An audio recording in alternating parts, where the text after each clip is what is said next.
മറ്റൊരു വാർത്തയിലേക്കാണ്. നവകേരള സർവേ റദ്ദാക്കിയ ഹൈക്കോടതി വിധി സ്റ്റേ ചെയ്ത സുപ്രീം കോടതി. നവകേരള സർവേയിൽ എന്താണ് അപാകതയെന്ന് കോടതി ചോദിച്ചു. ആന്റണി ജിസ്റ്റോർ ചേരുന്നു വിവരങ്ങളുമായി. ആന്റണി, ഈ ഒരു നവകേരള സർവേ റദ്ദാക്കിയ ഹൈക്കോടതിയുടെ വിധിയാണ് ഇപ്പോൾ സുപ്രീം കോടതി സ്റ്റേ ചെയ്തിരിക്കുന്നത്.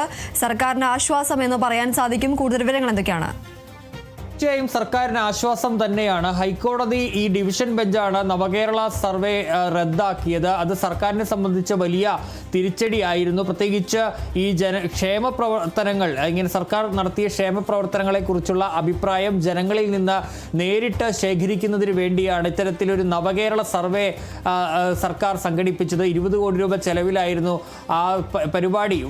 നേരിട്ട് വോളണ്ടിയർമാർ ഓരോ വോട്ടർമാരുടെയും അടുത്തേക്കെത്തി, അല്ലെങ്കിൽ ഓരോ ആളുകളുടെയും അടുത്തേക്കെത്തി അവരുടെ അഭിപ്രായങ്ങൾ ശേഖരിച്ച് ഇനി എന്തൊക്കെ മാറ്റങ്ങൾ വേണമെന്നതടക്കമുള്ള കാര്യങ്ങൾ ശേഖരിക്കുന്ന ഒരു പദ്ധതിയായിരുന്നു ഈ നവകേരള സർവേ എന്ന് പറയുന്നത്. അതിനെതിരെ KSUവിൻ്റെ സംസ്ഥാന അധ്യക്ഷൻ അലോഷ്യസ് സേവ്യർ, അതുപോലെ തന്നെ കോൺഗ്രസിൻ്റെ എറണാകുളം ജില്ലാ പഞ്ചായത്ത് അംഗമായ മുബാസ് ഒടക്കാലി എന്നിവരാണ് ഹൈക്കോടതിയെ സമീപിച്ചത്. പിന്നീട് ഹൈക്കോടതി ആ ഹർജി പരിഗണിച്ചാണ് ഈ സർവേ നിയമവിരുദ്ധമാണെന്ന് ചൂണ്ടിക്കാട്ടി റദ്ദാക്കുന്നത്. അതിന് ഫണ്ട് അനുവദിച്ചതടക്കം ക്രമപ്രകാരമല്ല, നിയമവിരുദ്ധമായാണെന്നാണ് ഹൈക്കോടതി അന്ന് കണ്ടെത്തിയത്. ഏതായാലും സർക്കാർ ഇതിന് പിന്നാലെ തന്നെ സുപ്രീം കോടതിയെ സമീപിക്കുകയും ചെയ്തിരുന്നു.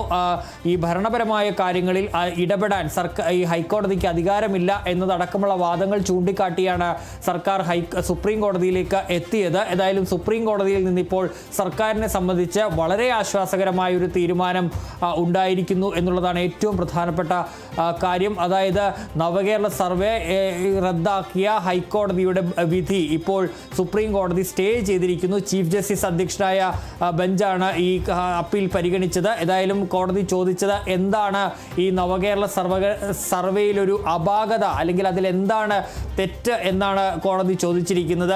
നടത്തുന്ന ഈ ക്ഷേമ പ്രവർത്തനങ്ങളൊക്കെ എങ്ങനെ നടക്കുന്നു എന്നറിയാൻ സർക്കാരുകൾക്ക് അവകാശമുണ്ട്.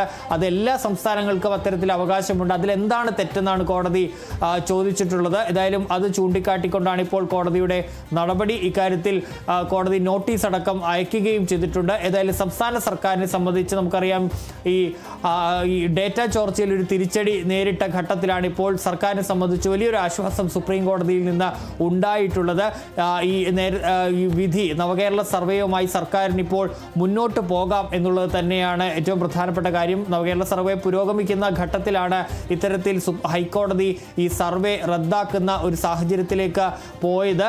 ഏതായാലും അതിപ്പോൾ ഒഴിഞ്ഞിരിക്കുന്നു. വളരെ കുറച്ച് ദിവസങ്ങൾ മാത്രമാണ് ആ സർവേ നടത്താൻ കഴിയാതെ വന്നത്. ഇനിയിപ്പോൾ സർക്കാരിന് മുന്നോട്ട് പോകാം. സുപ്രീം കോടതി ഹൈക്കോടതി വിധി സ്റ്റേ ചെയ്തിരിക്കുകയാണ് എന്നുള്ളതാണ്. ഒരു തെറ്റുമില്ല എന്നുകൂടി കോടതി ഇക്കാര്യത്തിൽ വ്യക്തമാക്കുകയും ചെയ്യുന്നുണ്ട്. ക്ഷേമ പ്രവർത്തനങ്ങൾ, സർക്കാർ നടത്തുന്ന ക്ഷേമ പ്രവർത്തനങ്ങളെ കുറിച്ച് അറിയാൻ, അതെങ്ങനെ പോകുന്നു എന്നറിയാൻ സർക്കാരുകൾക്ക് അവകാശമുണ്ട് എന്നുകൂടി വ്യക്തമാക്കുന്നുണ്ട് കോടതി എന്നുള്ളതാണ്. ഏതായാലും സർക്കാരിനെ സംബന്ധിച്ച് വലിയ ആശ്വാസമാണ് ഉണ്ടായിട്ടുള്ളത്. ശരി, നവകേരള സർവേ റദ്ദാക്കിയ ഹൈക്കോടതിയുടെ വിധിയാണ് ഇപ്പോൾ സുപ്രീം കോടതി സ്റ്റേ ചെയ്തിരിക്കുന്നത്.